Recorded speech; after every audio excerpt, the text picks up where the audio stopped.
Buenas tardes, buenos días, buenas noches a todos los amigos del ciberespacio, los que me están observando en el día de hoy.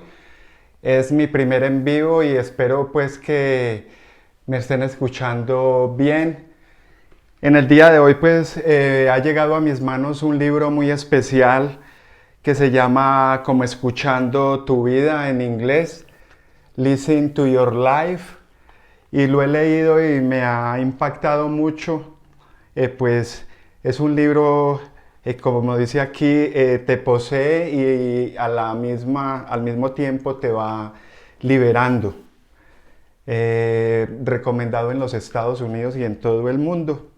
Lo he buscado en la red y pues me parece que debo compartirlo con ustedes. El autor se llama Frederick Buechner. Aquí pueden observar, lo pueden conseguir en la librería donde te quede más cómodo.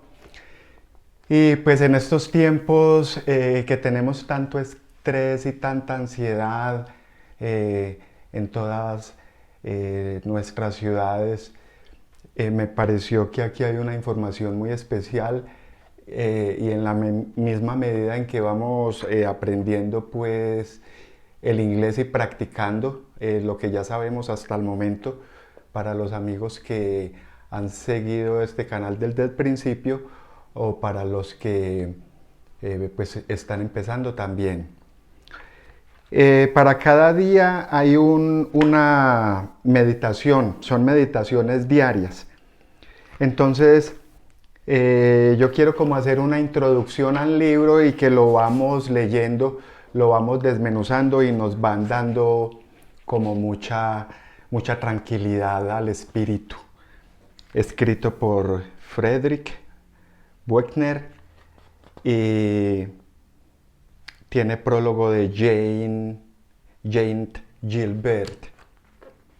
Vamos a hacer entonces una introducción. La introduction. Vamos a ver cuántos se van sumando aquí a la transmisión. Déjame abajo cualquier comentario si tenemos buen audio o qué tema te interesaría que practiquemos aquí en el canal. Vamos a hacer entonces la introducción a este libro. Ya conocemos muchos verbos regulares e irregulares, los artículos, las preposiciones y algo de fonética y gramática. Entonces, pongámoslo en práctica como en las conversaciones. Vamos a buscar el día de hoy. Estamos a febrero. Vamos a hacer una introducción primero, como dije al principio. Listen to your life. Vamos a ver quién se conecta. Sígueme y comparte, regálame tu like y déjame cualquier comentario. Listen to your life, daily meditation with Frederick Buechner. Introduction. What follow are there 366 quotations for various books I have written over the past nearly 30 years. Fiction and non-fiction both, one quotation for every day of the calendar plus on one extra thrown in the leap year. Out the goodness of his heart, my French George C. Connor, Professor Emeritus of the University of Tennessee in Chattanooga, agreed to do the cooling for me, and my gratitude to him knows no bounds. I can only imagine how it would have been if I had to go back over all those pages myself. Está hablando el autor.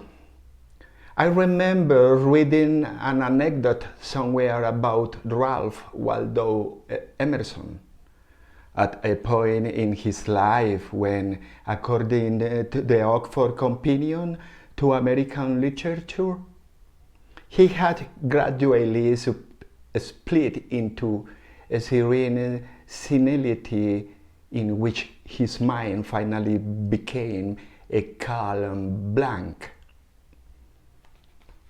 Apparently, the old Brahim happened to pick up a volume of his own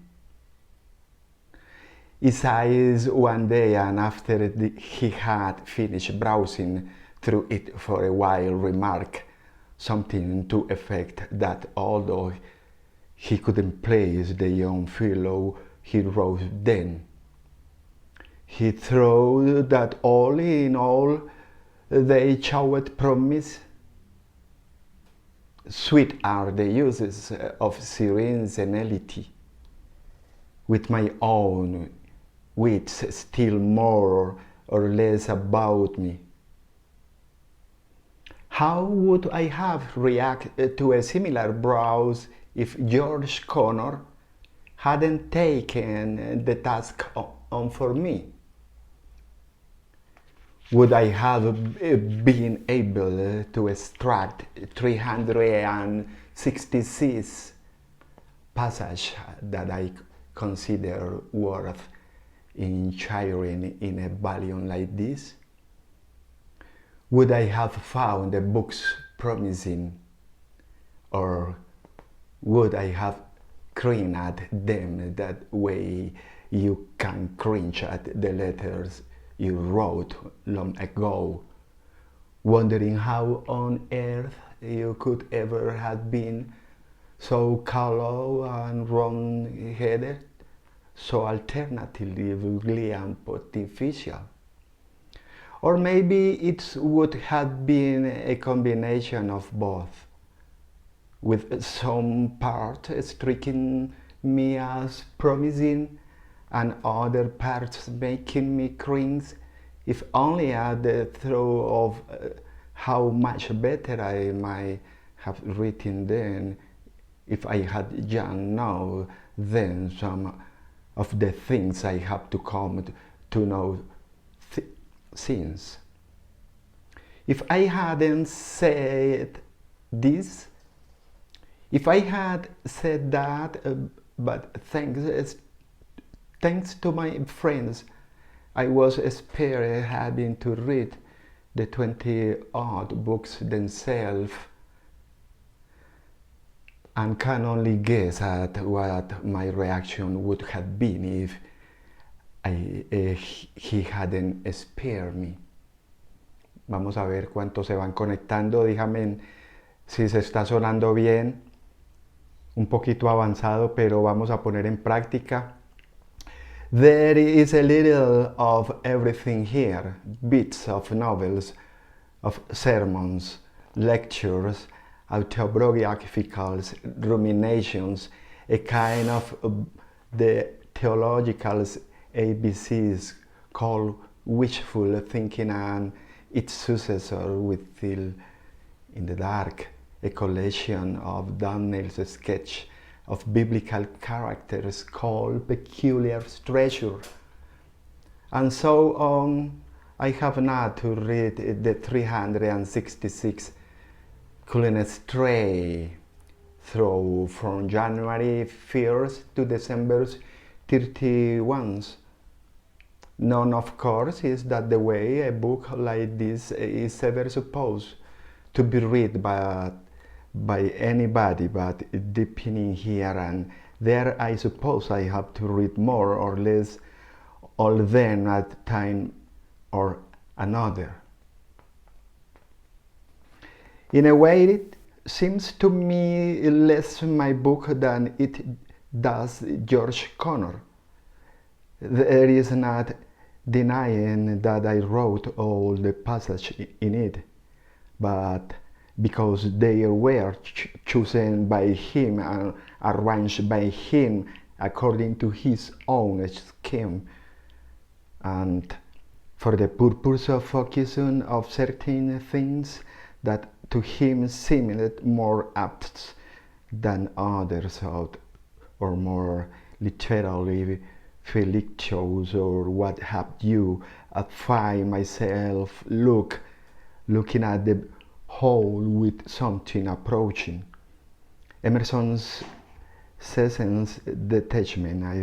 I find that there is a little, if anything, here that I would not still be willing to sign my name to, despite the fact that some of the passages were written so long ago that I have a hard time remembering very clearly what it was like on the inside anyway to be the man who wrote them. I would undoubtedly say some things in different way if called upon to say them again today.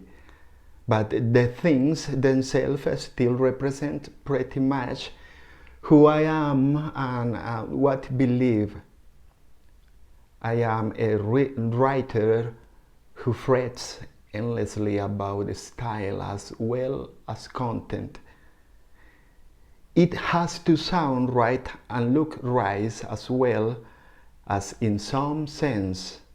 One always hopes to be right, but I don't recall finding many places here where I let my concern for effect take precedence over my attempt to be as true as I could reasonably manage to be the truth of whatever I was trying to get across. I suppose that there somewhere I got carried away by my own rhetoric. By at least there are fewer than there might have been. George Connor has a good ear. A ver cuántos se van sumando. Regálame tu like abajo, déjame cualquier comentario, qué tema te interesa, si está bien el audio. Vamos a hacer esto interactivo. Déjame abajo cualquier comentario si me estás escuchando en este momento o si estás viendo este video en el futuro. Por favor indícame si se escucha bien y se interesa el tema.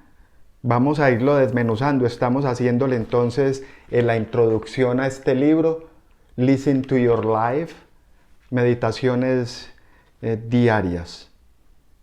There are a lot of books like this floating around these days, and I own several of them myself. I keep them on my bedside table and most apartment to look at them at night just before I switch off the light. I open to the quotation for whatever day it happens to be and hope that it will turn out to be a good one to go to sleep on. Sometimes it is and sometimes it isn't. The good ones for me are the ones that almost uncannily hit on sometimes that I have been thinking about, often without realizing that I have. They are the ones that sounds like a friend talking, like somebody who has been more or less where I have been and felt something more or less like what I have been feeling about life. About myself, about people I love and the people I am enabled to love, about God.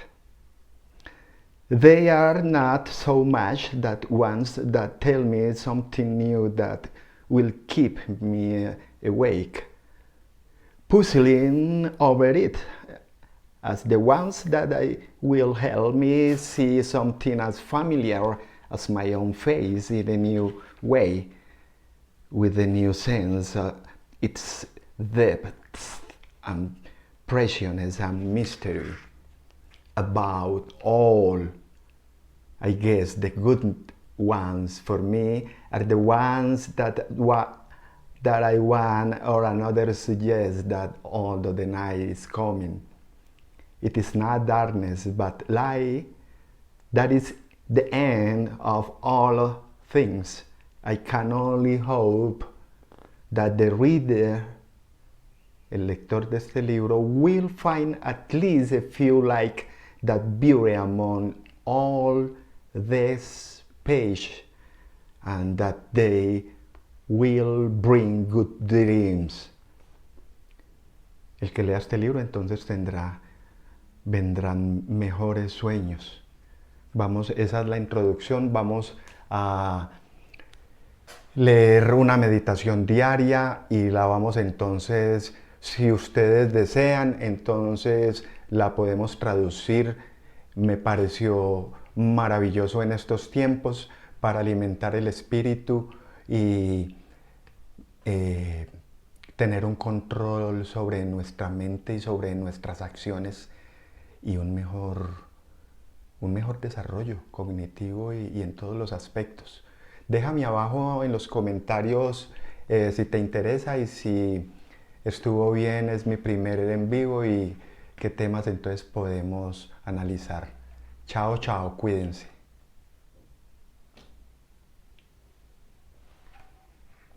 A ver.